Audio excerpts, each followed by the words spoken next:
Morning, अस्सलाम वालेकुम बच्चों। आपके सामने ये टर्म 2 का सिलेबस है। हमने जहाँ जहाँ कवर कराया आप देखिए। सबसे पहले केमिस्ट्री में एटम्स एंड मॉलिक्यूल्स आप एक एक पोर्शन दे सकते हैं, कवर हमने कराया क्लास ही में ये पूरा टॉपिक। नेक्स्ट आप देख सकते हैं स्ट्रक्चर ऑफ एटम, ये चैप्टर नंबर 4 है जो कि हमको आज कवर कराना है। इसका कुछ टॉपिक स्टार्ट करेंगे इंट्रोडक्शन से। फिज़िक्स में देख सकते हैं आप लोग ग्रेविटेशन चैप्टर कंप्लीट हो चुका है, work and energy chapter complete हो चुका है।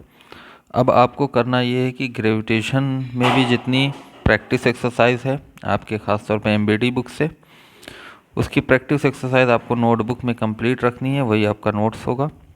इसी तरह से सेम मैनर में वर्क एंड एनर्जी में भी प्रैक्टिस एक्सरसाइज आपको पूरी करनी है, जो कि हम भेजते रहेंगे। होमवर्क भी रहेगा और नोटबुक में कंप्लीट होना चाहिए।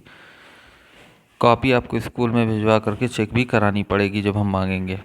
तो ये चीज़ आप लोग अपने घर पे करते रहें बैठ करके, जब तक स्कूल नहीं खुल रहा है। स्कूल खुलने पे सारी कॉपी जमा की जाएगी, ठीक है। तो ये आपका इतना चैप्टर है जो कि टर्म 2 में है।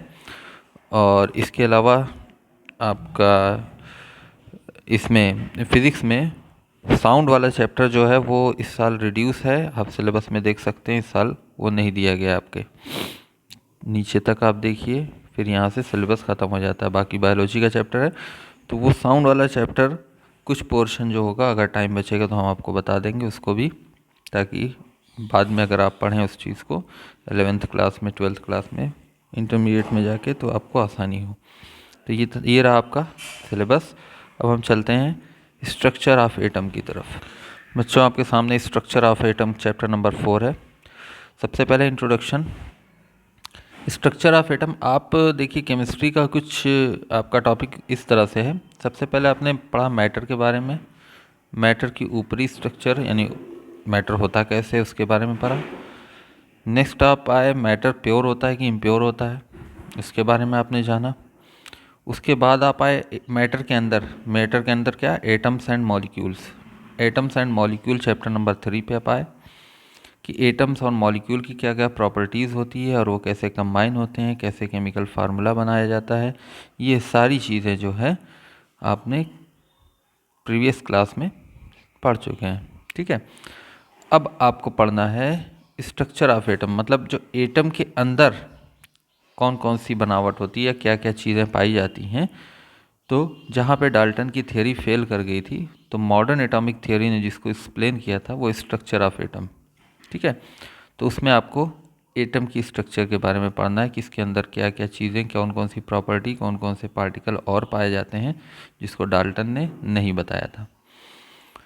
तो बच्चों स्टार्ट करते हैं। An atom is divisible and consist of charge particle. Dalton ने कहा था कि एटम जो है वो डिविजिबल नहीं है, उसको फर्दर डिवाइड नहीं किया सकता, यानी उसके अंदर कोई और पार्टिकल नहीं है। जबकि मॉडर्न एटॉमिक थ्योरी कहती है कि उसके अंदर भी पार्टिकल्स हैं और वो चार्ज पार्टिकल होते हैं। Ionization of gases in the discharge tube proved that atom have subatomic particles, electrons, protons and neutrons. जब ये थ्योरी मॉडर्न एटॉमिक थ्योरी जो है अपने से कह नहीं दी गई, बल्कि गैसेस का आयोनाइजेशन किया गया, मतलब उसको हाई इलेक्ट्रिकल एनर्जी पे गैसेस को रखा गया। तो जब इलेक्ट्रिकल एनर्जी पास की गई तो गैसेस के जो एटम्स थे वो आयोनाइज हो गए, यानी आयन में कन्वर्ट हो गए। आपने पढ़ा है cation, anion, positive charge, negative charge. तो वो चार्ज कहाँ से जनरेट हो रहा था, इसकी जब तफ्तीश हुई, इसकी जब डिस्कवरी यानी खोज होने लगी, तब पता चला कि इसके लिए रिस्पॉन्सिबल जो है एटम के अंदर के पार्टिकल हैं, जिसको हम इलेक्ट्रॉन या और प्रोटॉन कहते हैं। अब इनकी अलग अलग जगह है। इलेक्ट्रॉन्स शेल्स में पाए जाते हैं, वो अलग अलग उनकी प्रोबेबिलिटी है पाए जाने की हर जगह पे। उसके अंदर बिल्कुल बीच में एकदम अंदर की तरफ न्यूक्लियस पाया जाता है, जिसमें प्रोटॉन और न्यूट्रॉन पाए जाते हैं। तो एटम की कुछ स्ट्रक्चर अगर आप देखें तो बीच में पॉजिटिवली चार्ज न्यूक्लियस होता है, जिसमें प्रोटॉन और न्यूट्रॉन होते हैं, और उसके इर्द गिर्द शेल में, जैसे मैं डैश लाइन से दिखा रहा हूँ, शेल में इलेक्ट्रॉन्स क्लाउड है। इलेक्ट्रॉन क्लाउड का मतलब है वहाँ पे इलेक्ट्रॉन पाए जाने की प्रोबेबिलिटी बहुत है। वहीं इलेक्ट्रॉन पाए जाते हैं, न्यूक्लियस में इलेक्ट्रॉन नहीं पाए जाते। ठीक है। फर्दर जब स्टडी आपकी आगे बढ़ेगी तो आप न्यूक्लियस में भी बहुत सारी चीज़ों को देखेंगे, अलग अलग पार्टिकल भी हैं। यहाँ आपको 9th क्लास के सिलेबस के अकॉर्डिंग सिर्फ इलेक्ट्रॉन, प्रोटॉन, न्यूट्रॉन के बारे में पढ़ना है। तो चलिए कैरेक्टरिस्टिक पढ़ते हैं सब एटॉमिक पार्टिकल की। कैरेक्टरिस्टिक जो है सब एटॉमिक पार्टिकल को आपको चार्ट में दे दी गई है। वो जो चार्ट है ये आपको पूछा जाएगा एग्ज़ाम में, राइट द कैरेक्टरिस्टिक ऑफ सब एटॉमिक पार्टिकल्स। तो आपको बिल्कुल ऐसे ही चार्ट बना करके बता देना है। इसका एक चार्ट बनेगा इस जिस तरह से मैंने बनाया है।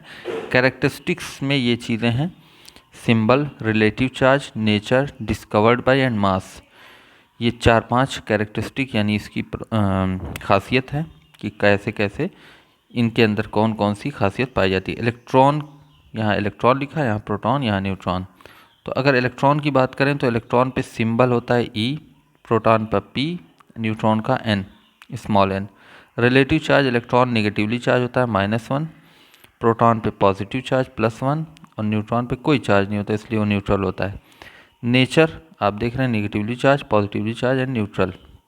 नेक्स्ट है डिस्कवर्ड। इलेक्ट्रॉन की जो डिस्कवरी हुई थी वो जे थॉमसन ने की थी।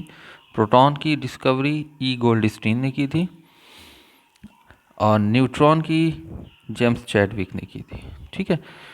मास जो होता है इलेक्ट्रॉन का 1/2000 टाइम्स ऑफ हाइड्रोजन, लगभग हाइड्रोजन एटम से 1/2000 टाइम्स छोटा है। कहने का मतलब ये कि बहुत ज़्यादा ही स्मॉल है।